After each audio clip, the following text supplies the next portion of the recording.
First thing you should know about me is me and my fam. First, we got my dad, Dave, in the middle, my mom, Roxanne, on the left, my brother, Noah, on the far left, my sister, Mackenzie, next to him, and then my sister, Gracie, next to me on the right. Some people say that my dad and I look very similar. I don't see it, but you guys can be the judge of that for sure. I'm also very annoyed that my brother got the height gene. As you can tell, he is clearly taller than everyone else in the picture. It would have helped for basketball, but that's all right. No worries. Another tangent I'm just not going to get myself into. Next thing you should know about me is my absolute love for music. I enjoy most kinds of music, and I can play quite a few instruments, but I think a lot of that has to go into the fact that my dad runs and owns his own audio production company. So I get to go to do shows like this and go backstage, meet some of the artists, and it's an absolute blast. As well as, I'm in a couple of bands myself. Forrest and Friends there on the left. We got Savannah and Deanna there. Some of you may know who those two are. It's a lot of fun just songwriting with those two and even just goofing off with whatever in terms of life or music you got. And then on the right here is a band from back home. We're called the Young Funks. Why? I don't know. But we are young, we are funky, and we like to play music. I'm also not the guy on the left. I don't think I could grow my hair out that long, but you know what? That's all right. I'm that guy, for those of you who are wondering. Also, another thing you should know about me is I love sports. The Minnesota Wild there on the left and the T-Wolves on the right. Anytime they're on, I'm usually watching them in some way, shape, or form.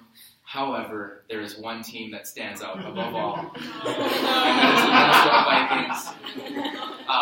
I am very disappointed that Aaron Libby is not here this evening. Because that would be just wonderful, because I feel last year just articulates all of Packer fans in that Simpsons gift. Especially watching the Minneapolis Miracle, but that's all right. Also, I need a show of hands. Who thinks it's Duck, Duck, Great Up? Woo! Yeah. Okay, Duck, Duck, Goose, raise your hand. There you go. Y'all are wrong. Y'all are straight wrong. And you can argue with me later if you think I'm wrong. And then Michelle kind of hinted at it a little bit. I'm in the process of raising support to be on staff here at River Falls. So that's been me going and asking people to help support me, and it's definitely a process, but you know what, that's all right. I'm here now, and I'm so freaking close to getting paid full time, and I'm super duper excited for that. So now I've given you kind of a picture of who I am and what I like, but more importantly, you'll get an idea of things that I don't like. Dun, dun, dun. Okay, first one is heights. Now let me tell you, I hate heights. Get me 4 feet off the ground, and I'm already dead inside. I've died. It's over. Well, I think you didn't get the height gene then. No.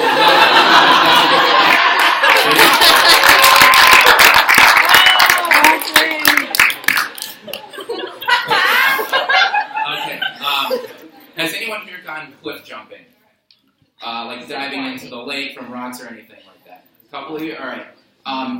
If I had to do that, this is what I would do.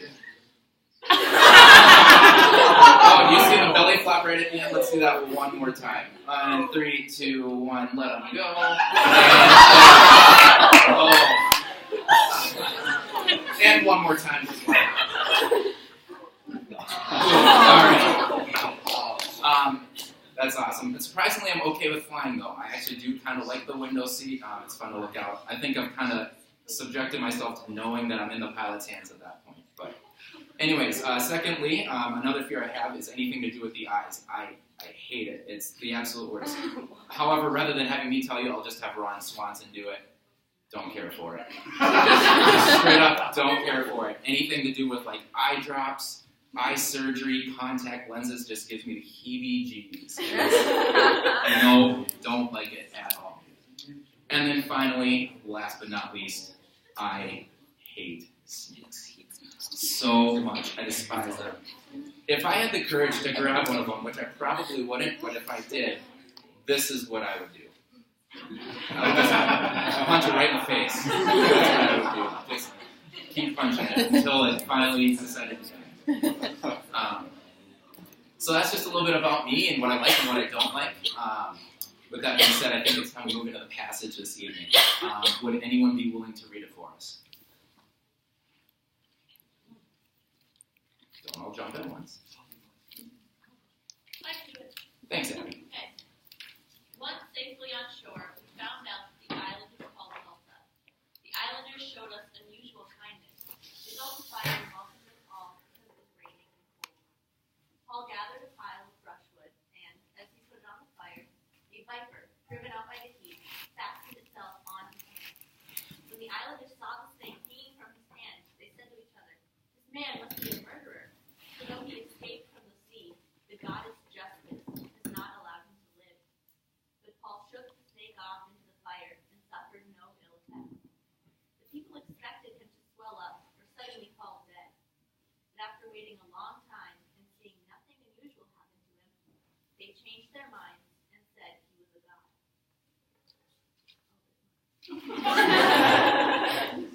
There was an estate nearby that belonged to the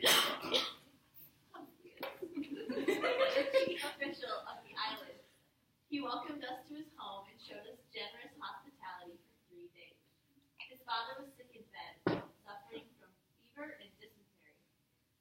Paul went in to see him and, after prayer, placed his hands on him and healed him. When this had happened, the rest of the sick on the island came and were cured. They honored us in many ways, and when we were ready to sail, they furnished us with the supplies we needed. Okay, thank you, Abby. Appreciate it. So as we dig in here, I thought it would be very helpful to give some main themes I would like you to hear, some background, and on a couple of portions of this passage, and a recap of last week's message from Jenna Kaiser. The two themes that I would like you to hear are misconceptions and God's true healing power. I think those are going to be pretty evident in the talk, but you'll kind of see them, and I'll elaborate them as I go on. In regards to Jenna's talk last week, we know that God has saved all the people aboard the ship, and they have now found themselves on the island of Malta. As for the background portion, I also have two things I'd like you to know about. One being, where exactly is Malta? So as we can see here, I'll move over. So we got Sicily right there, kind of south of Italy. And then as you can see there's Sicily, and then that little tiny island of Malta, right there. So Paul is pretty far on his journey already. We also know that Malta was under Roman imperial rule at the time. So the next one I have is, secondly, who is the goddess Justice? Well, if you may have caught it, goddess Justice, uppercase. She has to do it with, you guessed it, justice. The moral force in the Roman judicial system. Justice is normally depicted with a blindfold, a balance, and a sword, as seen here. The goddess Justice is normally associated with Prudentia, the female allegorical personification of the virtue prudence, which is the ability to govern and discipline oneself through the use of reason. You know what she's depicted with?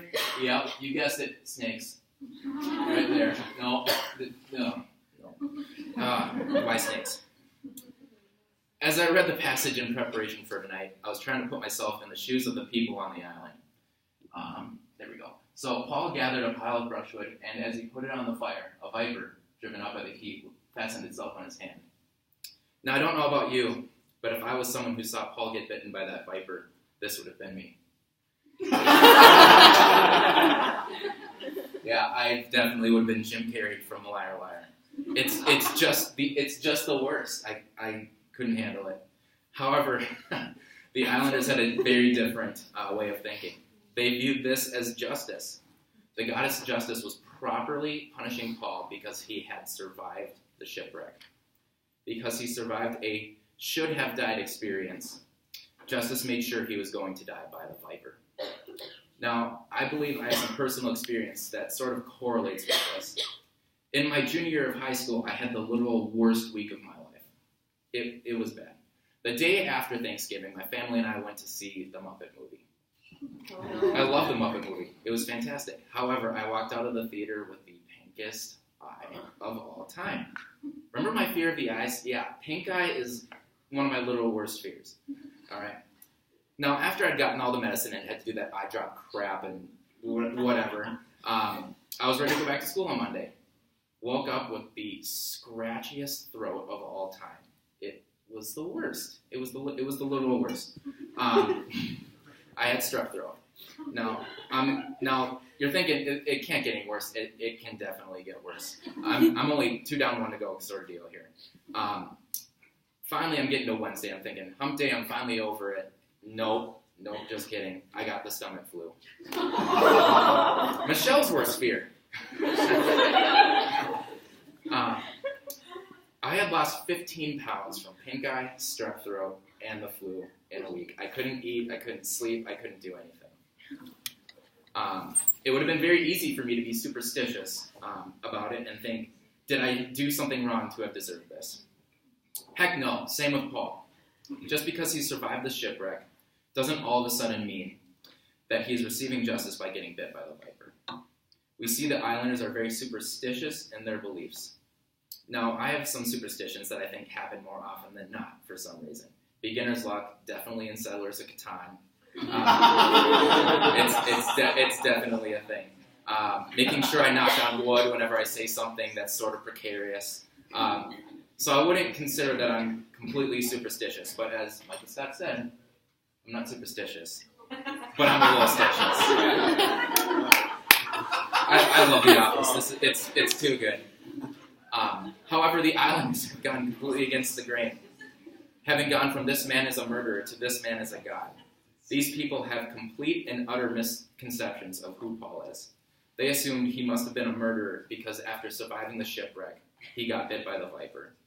They believed that he was receiving justice for past times because he got lucky with the shipwreck. Then after seeing he wasn't injured or going to fall ill, they turned to him being a god. The lack of control was starting to freak out the islanders a bit. Do we not see that fear is fueling the misinterpretations of who Paul is? The islanders were quick to change their own convictions to accommodate what fit for them. Not only do we see this with Paul here on the island as a murderer versus God argument, but Jesus endured this kind of change in conviction in 1 week in Jerusalem. He went from everyone loving him, riding in on a donkey in Jerusalem on a Sunday, a king, to a blasphemous criminal on a cross by Friday. The people of Israel had changed their beliefs in who Jesus was supposed to be, even when it contradicted themselves and who he really was. The fear of not getting what they wanted from Jesus fueled their misinterpretation of who he is. As we continue forward in the passage, God's power is put on full display for the people of the island. We have this hand, Paul's hand, the one that the people of the island had to have believed was cursed, poisoned, or something, being asked by Publius, who was the chief official of the island, to heal his father. Paul should not have been the logical choice for this, friends. In fact, he should have been the last choice there. Paul, who was bitten by the viper, heals not only the father of the chief official of the island, of the fever and the dysentery and all the other crap that goes with it, but,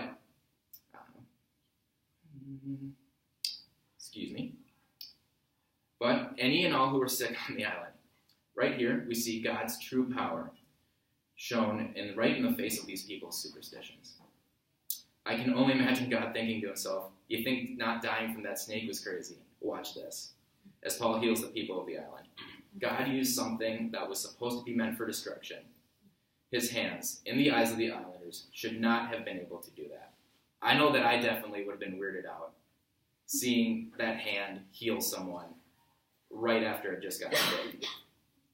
And then also in the fact that he was healing someone of such high stature. Then not only just the chief official's father, but then anyone and everyone. After spending 3 months on the island, the people gifted Paul and the rest of the crew with the supplies they needed to continue on to Rome. They supplied Paul because he had offered them the healing that they needed. It was a sign of hospitality for someone who had gifted them during his stay there. So what about us? How do we respond when we witness the power and healing of God? Friends, here are some thoughts I would like you to consider this evening as we look to how the islanders thought they were in control of who they believed Paul to be. Do we do the same with God? For me, I know that in the longest time of my life, I had the preconceived notion of who God was and who he was supposed to be. All I had to do was follow the rules, and I would be fine. That God would forgive me and when I asked for forgiveness, and otherwise I could kind of do whatever I wanted. Yet it was this fear that God was watching my back that kept me in this half-hearted zone of trying to follow Jesus. This isn't the case, friends. Not until I truly gave in to Jesus and got out of that nonchalant way of living did I fully understand the true healing power that Jesus offers. This is what I want to leave with you tonight. Where might you be defying God's true healing power in exchange for some superstition or preconceived notion of who God is and what his healing power looks like? Maybe it's putting on that fake face of strength, but in reality, you don't want people to know that you're struggling. Maybe you've been hanging out with the wrong group of friends, and you only hang out with them because you feel like you're accepted.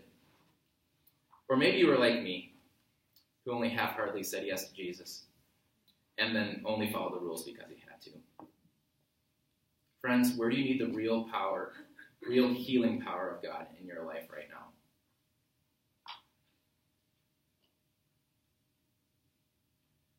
What would happen if we brought our needs in front of God, just as the people brought theirs in front of Paul?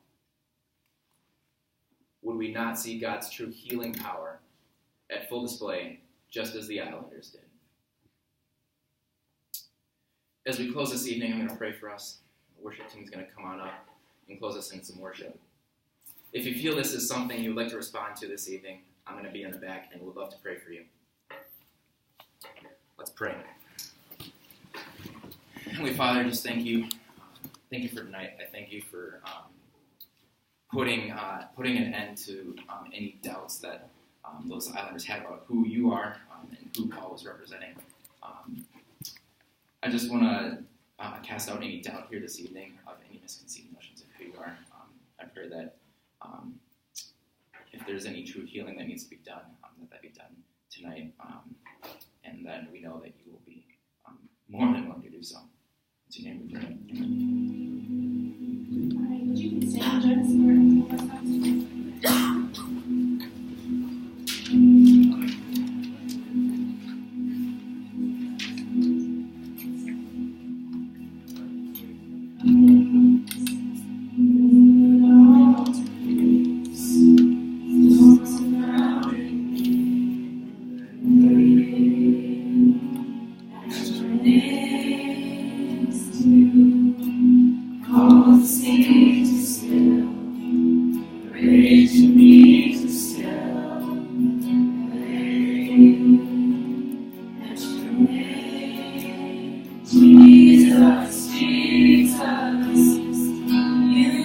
Darkness tremble, Jesus, Jesus.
darkness tremble, Jesus, Jesus. Silence fear, Jesus, Jesus. You make the darkness tremble, Jesus, Jesus. Your name is a light that the shadows can't deny. Your name cannot be overcome. Your name is a light forever lifted high. Your name cannot be overcome. Jesus, Jesus, you make the darkness tremble. Jesus, Jesus, silence fear. Jesus, Jesus, you make the darkness tremble. Jesus, Jesus.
Thank you for coming tonight, everyone, to InterVarsity Large Group.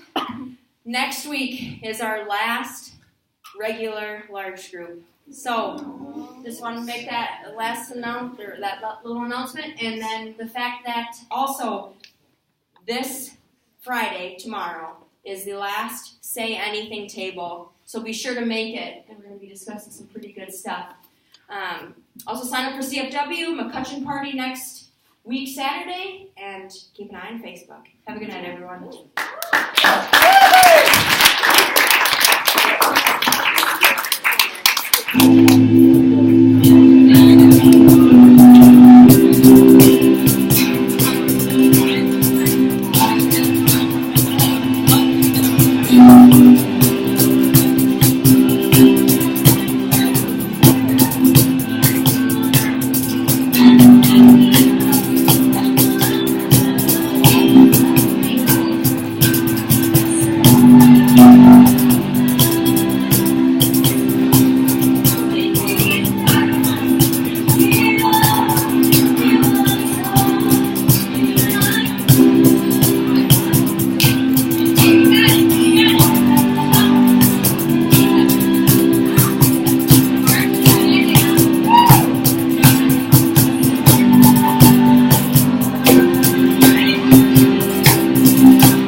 Sorry.